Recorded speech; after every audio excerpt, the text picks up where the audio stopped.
Alright, welcome back to this second part on support, resistance and pivots. Now we'll be working with this. Now in generating your support and resistance levels using the pivot point calculator, I forgot to mention the other time, I might decide as it is now to also generate support and resistance levels based on what I'm seeing right on the chart. Now this is a daily time frame. I might just use the visible level. For instance, based on the period separators, this is the daily time frame separating one month from another. I could come and say, okay, let me pick the top for this each particular month, and I'll use that to generate support and resistance level. For instance, let's look at from the month of June. Here, June began here, okay, and ended here. All right, now the highest level there, which is at 1.5752, can because I can pick my horizontal line and mark it there. That's a top level now. Okay, if I may decide to double click on it, right click to make it to exactly at 1.5752, I'll go to parameters and just adjust it and type it there, and so it's exactly that. I could also decide to change the color to make it, maybe I want to use gold. Okay, so it's exactly at that price level. Now based on that, now you see that's the resistance, the top level for the month of June, and the lowest price for June I think should be here, 1.5163. check it, 1.5163. yes, that's the lowest level. Okay, so now I think there's a news event that just was released again from US. Let's quickly pause and check from FX Street. Here is it. There's a news event, that's the Reuters Michigan Consumer Sentiment Index for August preliminary, and it's very, very negative, and that is what is now, it has created a consolidation of the upward trend. But then let's still see whether that has the power to break above this resistance here. If it does, then it will shoot above it. If it does not have the energy to do that, then it might continue with ranging. So let's continue with what we're doing. So I might pick the low and the high for June, 1.5163.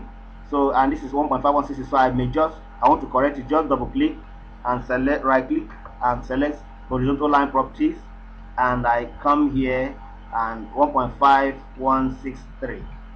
okay, and I may want to use another color for this. I could use, let me use aqua, the aqua color. All right, so this is the support for June, the lowest price base, the base for June, and here is the top for June, the peak for June. For July, here is it. I could also use this. Okay, that's the base, and here is the top for July. And I decide not to just even be changing them, just put them there. What you are concerned about is their relationship with price. And so far for the month of August, here's the low. Okay, and it's even lower than that. Okay, all right, so now the top so far is here, which is at 55 so far. So just going by that now.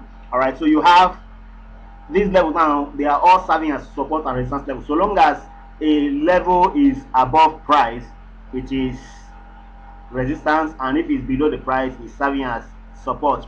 Also note that support can be broken as well as resistance. When support is broken, it becomes resistance, and when resistance is broken, it becomes support. Please bear that in mind.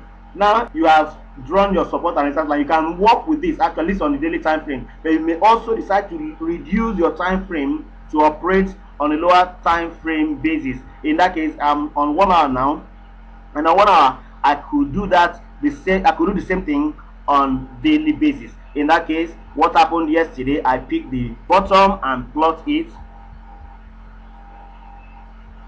All right, and the high for yesterday, I plot it. Okay, it's at 40, it was at 49. Okay, then I picked that of 2 days ago. This was the highest, that was the bottom there, you know, just like that. So These also be to serve as support and resistance levels, okay, for each of the days you want to trade. Now on 1 hour, you could do that for daily. If you're on a higher time frame, maybe like on 4 hours, that could be for weekly, because you know the periods are separated for a week on 4 hours. So I could pick the highest for last week and the lowest, and then the week that follows. Then you draw an array of support and resistance lines, so they will now begin to serve as your entry and exit levels. Okay, remember again, a break of support means that that support has become resistance, and a break of resistance means that resistance has become support. Okay, now you should be watching out to buying at support levels when you see a buy signal, and sell at resistance level when you see a sell signal. And when price is quiet at a support level, it might break it or bounce off it. And when price is quiet at a resistance level, it might break it or bounce off it. So price rejection at resistance leads to sell, while price rejection at support leads to buying. In the third video there, we will be running the pivot point analysis with the pivot point calculator. See you at the top.